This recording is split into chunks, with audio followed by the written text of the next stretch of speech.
خیلی خوش اومدید به کانال فیزیوتراپی فانتوم.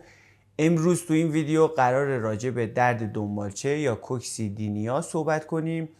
تمام راه‌های درمانی رو تو این ویدیو با هم دیگه بررسی می‌کنیم. چجوری تشخیص بدید مشکلتون چیه، درد دنبالچه‌تون دلیلش چیه، همه اینا رو با هم دیگه مرور می‌کنیم و در نهایت چند تا تمرین عالی و راهکارها و نکته‌هایی که بتونید خودتون توی خونه این مشکل رو درمان کنید بهتون میگم. پس تا انتهای ویدیو با من همراه باشید.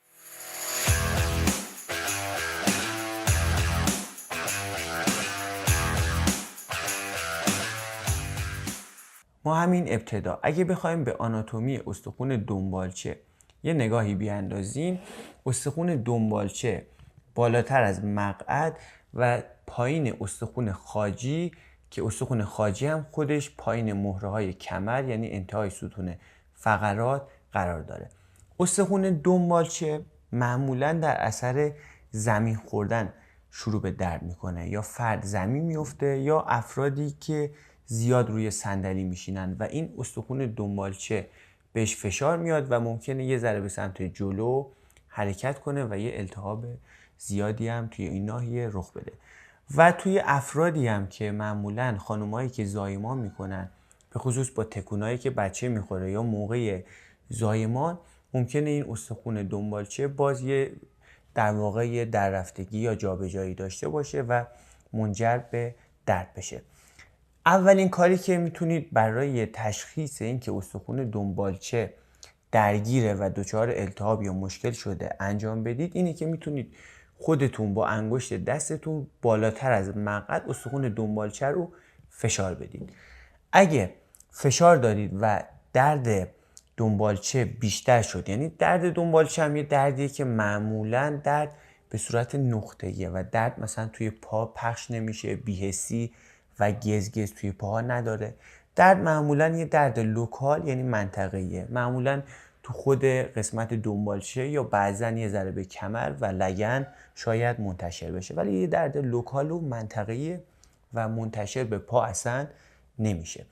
پس اول فشار میدید. اگه دچار درد شدید، درد خیلی شدید با فشار، حالا میتونید یه عکس رادیوگرافی بگیرید که ببینید آیا این دنبالچه شکستگی داره، در رفتگی یا جابجایی به سمت طرفین داره یا نداره. خب اگه دچار شکستگی شده بودید توی دنبالچه، حتما باید به یک پزشک ارتوپد مراجعه کنید که شاید نیاز به جراحی داشته باشه و شاید هم با استراحت درد دنبالچه درمان بشه. اما اگه در رفتگی داشته باشید، این در رفتگی دنبالچه ممکنه به سمت چپ باشه، ممکنه به سمت راست باشه، ممکنه به سمت جلو باشه و ممکنه به سمت عقب باشه که این در رفتگی با اون عکس رادیوگرافی که بهتون گفتم کامل قابل تشخیصه.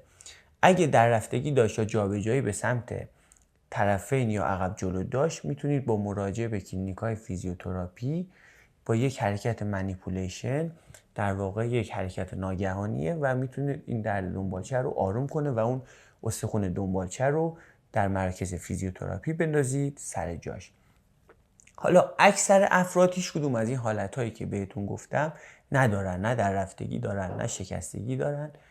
و چجوری اینا باید خودشون درمان کنن؟ این افرادی که نه در رفتگی دارن نه شکستگی دارن و فقط یک التهابی اونجا هست و درد دارن، اینا با تمرین هایی که امروز قراره بهتون یاد بدم کامل طی چند ماه درمان میشن و دیگه خیلی راحت میتونن به ادامه کارهای روزانه‌شون بپردازن. قبل از اینکه بریم سراغ تمرینات، من یه نکته راجع به جراحی دنبالچه بگم. جراحی دنبالچه به این صورته که گفتیم اگه شکسته باشه استخوان دنبالچه رو به صورت کامل برمیدارن، یعنی جراحیش به این شکله که استخوان دنبالچه رو از داخل بدن برمیدارن.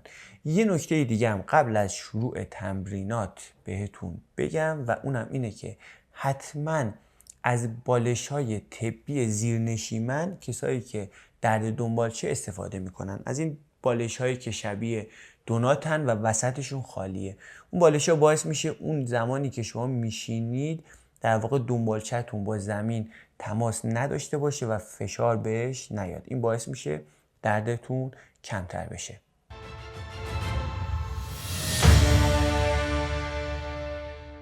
اگه قصد خرید تجهیزات پزشکی، ورزشی و یا بهداشتی رو دارید میتونید به سایت فانتوم تپ سر بزنید. هر وسیله‌ای رو که دوست دارید میتونید اونجا خریداری کنید و در به منزل تحویل بگیرید.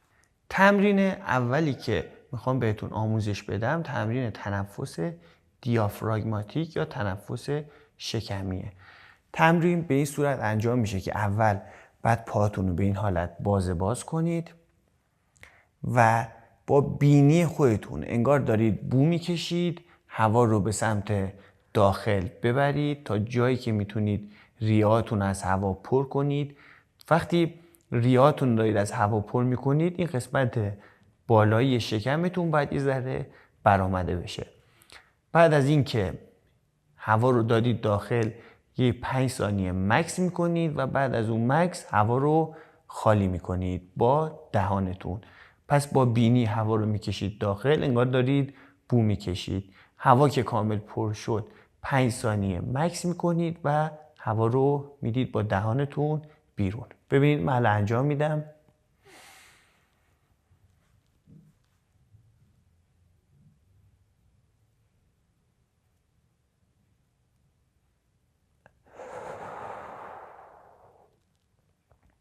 پس با بینی هوا رو میکشید داخل، تمام ریه‌تون رو از هوا پر میکنید، سعی میکنید تنفس رو از شکم انجام بدید. قسمت بالایی شکم یه ذره برآمده میشه. 5 ثانیه هوا رو داخل ریه ها نگه میدارم و بعد با دهان هوا رو بیرون میدم. این تمرین رو میتونید 10 ست پشت سر هم تکرار کنید و روزانه هم یه بار صبح، یه بار ظهر و یه بار شب تکرارش کنید. تمرین بعدی یه تمرین کششی برای کشش عضلات باسنه. خب تاندون ها، رباط ها و عضلات مختلفی به استخوان دنبالچه متصل میشن. برای اینکه درد دنبالچه رو کمتر کنیم ما باید یک احساس ریلکسی و آرامی به این عضلات و تاندون ها بدیم. پس بهترین کار اینه که این عضلات رو تحت کشش قرار بدیم. تمرین به این حالته که ما دستمون رو میذاریم زیر زانو و زانو رو به سمت شکم خودمون میکشیم، 10 ثانیه نگه میداریم و بعد پامون رو پایین میذاریم و میریم سراغ اون یکی پا. اون یکی رو هم 10 ثانیه نگه میداریم تا جایی که میتونیم پا رو به سمت شکم خودمون میکشیم و دوباره استراحت میکنیم. هر بار رو 5 ست 10 ثانیه‌ای انجام میدیم و در طول روز هم یک بار صبح، یک بار ظهر و یک بار شب باید انجامش بدیم. تمرین سوم تمرین چرخش لگنه. ما باید انعطاف و حرکات مفصل لگنمون رو یک ذره تقویت کنیم برای اینکه فشار از روی دنبالچه برداشته بشه.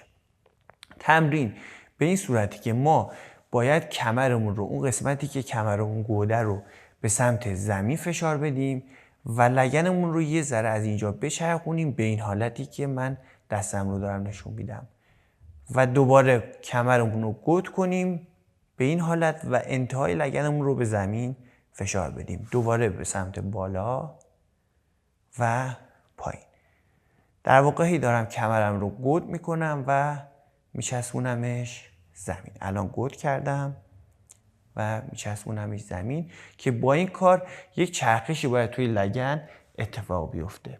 این تمرین رو هم 3 ست 10 تایی تکرار کنید و در طول روز هم یک بار صبح، یک بار ظهر و یک بار شب.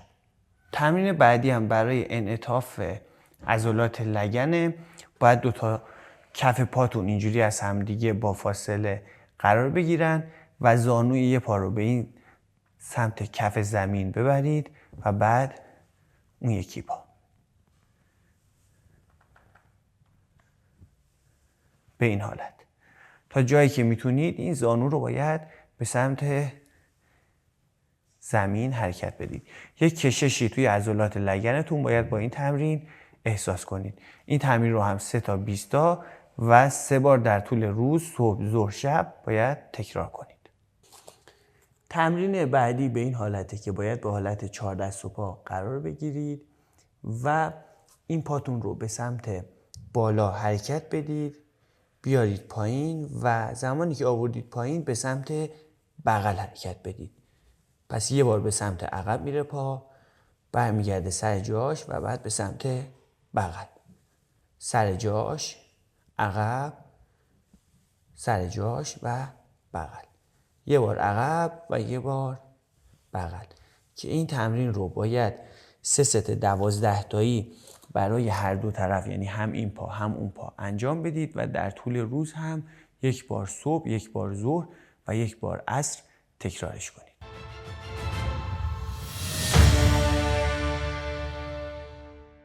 این تمرین هایی که امروز تو این ویدیو بهتون آموزش دادم رو باید 2 الی 3 ماه تکرار کنید و حتما زمانایی که درد دنبالچه‌تون خیلی زیاده حتما از یک کیسه یخ استفاده کنید و اون رو توی محل دنبالچه‌تون بذارید. این کار باعث میشه درد دنبالچه‌تون آرومتر بشه. قبل از انجام این تمریناتی هم که بهتون آموزش دادم میتونید از کیسه آب گرم استفاده کنید. کیسه آب گرم باعث میشه که بتونید تمرینات رو راحت انجام بدید. بعد از 2-3 ماه شما قطعاً درد دنبالچه‌تون از بین میره و کامل درمان میشید.